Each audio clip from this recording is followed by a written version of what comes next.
What's good, Bonnaroo hooligans? Back again with another video. This is the third time I've tried to record this, so hopefully this time all will go well. I actually wrote down some thoughts this time, so maybe I can actually keep it pretty concise this time instead of just going off the top of the head. Starting with last year's Bonnaroo in 2019, we had a great time. It turned out really well. We got to have a lot of new experiences, meet some cool new people, so that was a lot of fun. My only complaint that I have was we went down Thursday afternoon. We left probably around 11 o'clock. We're about 50 miles from Manchester, so we're really close. And we had to, of course, run around and do all kinds of last minute BS.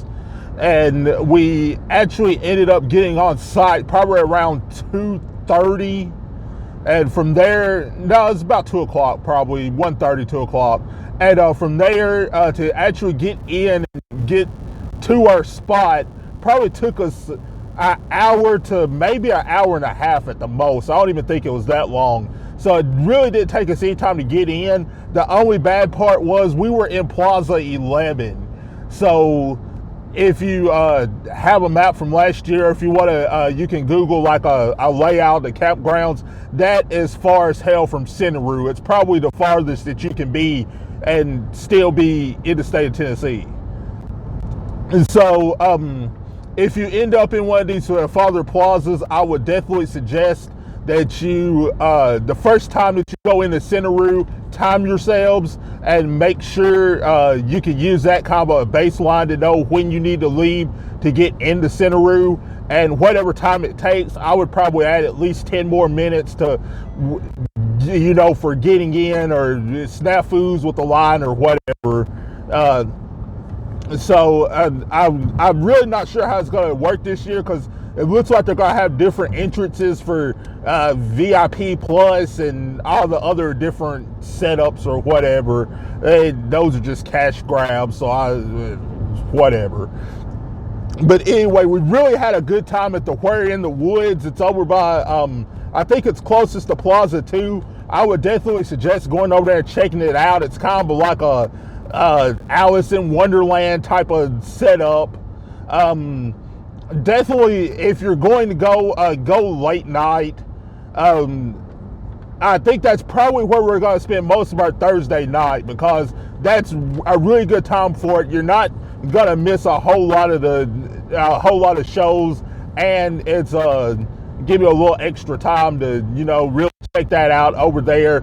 It seems like it was 24/7, so it was nonstop as far as, you know, someone always being over there in like a party scene. I mean, they have their own stage and laser light shows and all kinds of shit. So it looks like it was a lot of fun.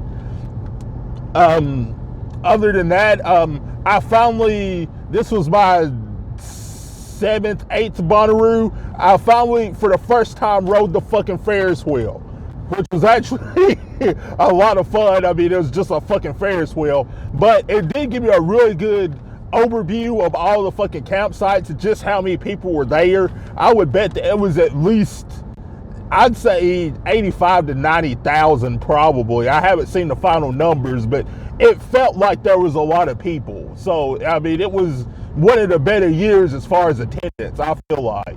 I could be wrong, but other than that, for this year, I'm just going through getting my little extra shit set up. I plan on getting a refrigerator so that I can add that to my setup, so I can just have the ability to keep things frozen, so as far as like meats or whatever, that type of setting. Probably save some money on ice. I do have my own generator. I don't know if any of you are interested in getting a generator, because that's kind of like the next level of like setups, I feel like, because like once you have a generator, then you're actually, you know, you gotta look at, you know, bringing appliances and gasoline to run the generator and that type of deal. So it's kind of like it's a little more intensive than just, you know, I'm gonna set up and just have a tent and whatnot. But if you're interested in a generator, The one I have, it's a Ryobi 2300 watt. It's the Bluetooth model. It's really fucking sweet. You can control it from your phone and check the load and make sure you're not fucking overpowering it or whatever. Last year, the whole time I ran it, we never got over more than a 50% load on it. So I mean, you can it handles pretty good. We ran a fan off of it. Was one of the bigger fans, like cooling fans, that actually, you know, has a good airflow, so it actually really helped. I also ran a blender off of it. We had one of the little portable like countertop ice makers. That worked pretty good. I mean, you didn't get a ton of ice, but as far as just for your own, like, you know, personal drinks, it was good enough. I mean, it was definitely worth having. So that worked out. And I also had like an electric griddle that I could run off of it. And of course, keep things charged and whatnot. I had several, like, you know, different size Bluetooth speakers I would charge. I didn't really charge my phone off of it, even though it does have USB ports and it does have protection so that it doesn't fry your devices. So, but I have various power banks, so I would suggest looking into getting a power bank if you don't have one. Something small, maybe 10,000 milliamp hour range, something you can keep in your pocket. Fast charge if your phone takes that, if it's enabled for fast charge, so that way that, you know, you can get the maximum amount of charge in the least amount of time, and whatnot. As far as that, whatever you do, if you just do decide to buy, it's also an inverter generator, so it's a little bit on the quieter side as opposed to just the standard gasoline models. If you're looking for it, it's about $650 at Home Depot. But if you're serious about getting one, you want to save yourself some money. It sounds crazy, but check pawn shops. Just call around, or, like, you know, check Craigslist, because a lot of times they'll list them on there. The one that I got was brand new, never been taken out of the box, and I got it for $450, tax and all. So as opposed to and I just looked at it today to make sure this was still accurate.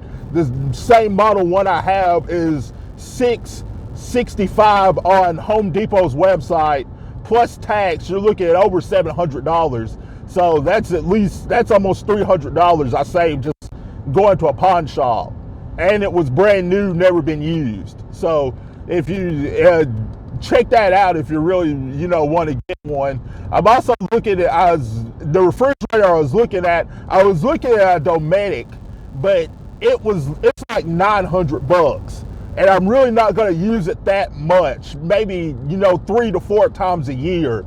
So I was looking through YouTube videos, I checked out some reviews, and I saw a Epicool, I think it's a CX45. It's about $320. I think that's the way I'm going to go. It has independent zones, and you can set the temperature to freeze or refrigerate and that type of deal. So I'll give it a try. I mean, worst thing happens, you know, may not be that great, but at least I'm not all in for a $900 refrigerator. If you do decide to buy any type of generator, do not go to Walmart or go on Walmart's website and buy the Sportsman Outdoors generator. It's like an 1800 watt generator. It's green. It's about $200 range. I bought one of those my first year I decided I want to take a generator. I ran the fucking thing for about 30-40 minutes once I first got it. Everything was great. I packed it up. I took it down to Bonnaroo. I unpacked it. I ran this son of a bitch for about 45 minutes. The fucking muffler broke off. It was louder than all fucking outdoors. It sounded like gunshots going off. Everyone was ducking and dodging and shit, like, what the fuck is going on? And it never fucking worked again after that. So even though they had a procedures to send it back. I just threw the thing back in the fucking box, like gas and all, and just like, yeah, this is like a piece of shit, and I just want my money back. So that was lesson learned. And if you do take a generator, make sure that you take just like a 3 or 4 foot long section of chain and a padlock or a combination lock, whatever, so that way that you can just lock it to like one of the wheels of your car. Not that I've never had anyone personally steal anything from my campsite, but I mean, you're better safe than sorry, especially when you have, a $600 or $700 generator. You don't want to just leave that setting out, unprotected in some sense. So I would suggest doing that. For your tents and your canopies, usually what we have a tent that's one of the easy ups. If you can get one of those, it's usually the easiest way to go. So you don't have to worry about all the fucking pieces and shit and then try to put it together once you get out there. It's a bunch of bullshit. But we've got a 10 by 30 easy up. It's kind of like a wedding style tent or whatever. And then we have 3 10 by 10 canopies. So usually we'll put the tent on one end and we'll put 2 canopies on either end. We usually take 2 vehicles, so we have 2 spots, and that'll cover like our 40 feet. And then we'll, get with our neighbors, and if they're cool, we'll set up like the additional canopy between us somewhere or something, so that we'll have additional shade. So we all have like kind of a little covered area that we don't have to, stay as hot. We usually have like a 3 or 4 cooler setup. I take a 120 quart one. It's just a standard like Coleman cooler. I pack that down usually with drinks. Then we'll have a second like 60 quart cooler that last year I put the meat in and stuff and packed it down with ice. But this year, hopefully I'll have the refrigerator, so I won't have to worry about that one. And then we have a second cooler for more drinks. And then we'll have like a third like handheld size cooler or something, so that we can put just extra ice in, so that we can use that to either add to the cooler, or that we could just pull from that to just put in our drinks or whatever to cool those off. If you do have a specific cooler like just for your drinks, a good way to go is get some rock salt, like you're gonna make ice cream in your backyard, and stack your cooler with that, and that'll keep your ice a lot colder, a lot longer, and it'll preserve it. But the thing is, you really won't be able to drink from that ice then, because it'll be full of fucking salt. So keep that in mind, to either carry you some Ziplocs, and if you're just carrying one cooler, you do want to do the rock salt thing, get some ice and store it in a Ziploc separate than the rest of the fucking cooler with the ice with the salt and that shit. So that way you're covered. Trying to think of what else.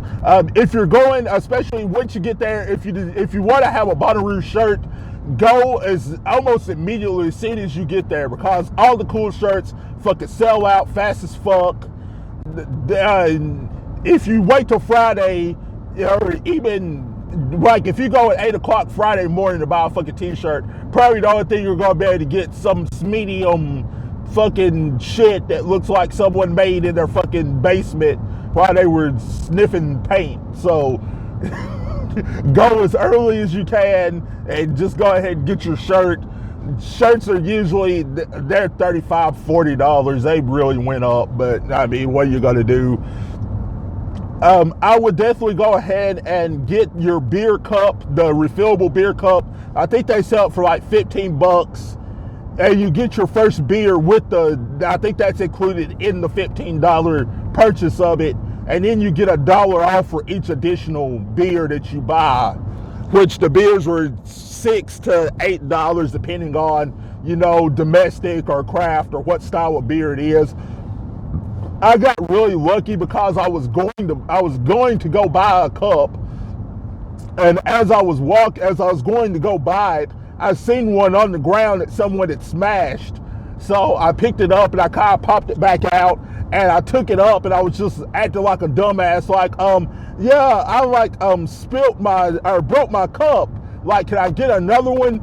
And it was funny because at that time I hadn't already purchased a beer, so I didn't have a band either. And she's like, "So where's your band?" I was like, oh yeah, my band, it came off in the shower." So needless to say, she was really awesome, and she gave me another cup and a band, which I'm over 21, so it didn't fucking matter.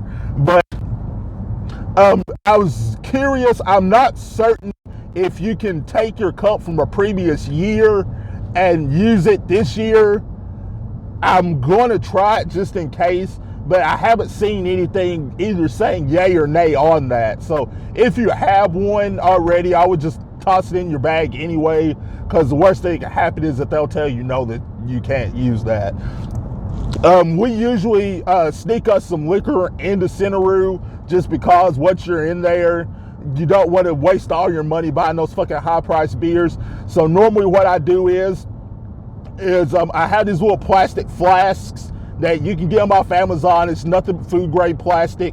They're about $10 for about 9 or 10 of them. They come in 3 or 4 different sizes. We'll fill those up with usually vodka, something that's easily mixable, and we'll hide those on ourselves, and then in our bag going in, we'll get some drink mix. Usually, like if you get the Country Time powdered lemonade mix, it's really good. Take that. So then that way, once you get inside, you can fill up your water container, mix up some lemonade. Then they have like these little frozen cups of lemonade. They're like little frozen lemonades. It's kind of like a slushy type of deal. You can get one of those, and then you can put half of that into your lemonade and mix it with your vodka. That way it'll cool it down, and then you got your instant lemon drop. You can call that by special cocktail, courtesy of JP. So there you go. Just a little tip, because once you get in there, you can't readily get ice. They will not like sell you just a cup of ice or anything like that. So just keep that in mind. Also, as far as places to eat, of course, my go-to is always the spicy pie. I have to have at least one spicy pie as soon as I get to Bonnaroo for it to be Bonnaroo official. I have at least one a day. If you want to have a happy Roo, you need to have a spicy pie. I mean, it's just tradition. But I also came across one of the food trucks that was in the food truck Oasis, Roadie Rolls. I'm not sure if they'll be back, but if they are, definitely check those out because they were fucking delicious. It was probably the best thing I ate outside of the spicy pies. So, as far as anything else, the lineup looks pretty good. I'm really interested to see Promise because I've never seen them before, and it'll be just something different. I've never really been to a lot of rock concerts. I like rock music, but I'm more of a hip hop type of deal. And where we're at in Tennessee, usually we don't get very many just dedicated rock shows. So the only gripe I looked at the lineup and I was like, okay. And I got to Saturday and the headline performance was Lizzo for Saturday night. Now, no disrespect, I love Lizzo, she's great, but I was just like, what the fuck is this? Like, why is Lizzo the headline performance for Saturday night? Like, main stage, probably only show going at that particular time, Lizzo. I was like, okay, wouldn't have been my first choice, but I mean, she did have a really big year, but I think you could debatably say, Megan Thee Stallion probably had as big of a year, close. The baby, debatable, but anyway, it'll still be great regardless. So let me kind of take a once over my list one more time, see if there's anything I've left off for now. See if I can see this. It's pretty fucking dark. Covered coolers, covered t-shirts. Got all of that down. Yeah, I think, last thing, and whenever you're setting up your tents or your canopies or whatever else, when you're securing, if you tie down your guidelines to, like, keep it from swaying or tipping over or whatever, when you tie those off, make sure that you either bring extra tent stakes so you can stake them to the ground, or if you're tying them off, tie them to the wheels of your car, as opposed to tying them to, like, your side mirror or your door handle, because if the wind kicks up and it really starts whipping your tent, all it takes is one strong gust and it will rip off your door handle or rip off your side mirror, and that's not a good look. You don't want to have to go to Bonnaroo and get your side mirror ripped off. Another thing that I would check for, because this happened to me about the year before last, is make sure that you have, like, a tire plug kit and possibly like a little air compressor or something, so that if you need to plug your tire, if you like right over a nail or a screw or something, you can fix that yourself. Because what happened is, that happened to me. I ran over a screw, and for whatever fucking reason, whenever I was unpacking shit out of the car to have more room to pack shit, I took out my fucking four-way, so I had no fucking way to get my fucking tire off to get the spare on. And no one seemed to have one, because a lot of new cars don't even come with a spare tire, which is bullshit. But anyway, so I had to call a tow truck to get them to come take my tire off so I could put the spare tire on. The guy was on site the whole time, and it still took him over about an hour and a half to get to me, and it cost $110 to get him to take the tire off so that I could put the spare on. So make sure that you have a plug kit and a way to air up your tire and a four-way to get it off if you do have a spare tire, to save yourself $110 if that happens to you. Because I was fucking hot. I was like, damn it, I can't believe that I just had to pay a fucking $110 to have someone take off a tire. That's bullshit. But anyway, I'm going to end it for now. Happy Roo, gang, gang. If you have any questions or comments, I've really enjoyed reading the fucking comments. So if the people that watched my previous video happen to make it to this one, drop another comment. Or if you're new, thanks for watching. Leave a comment. Tell me who you're excited to see.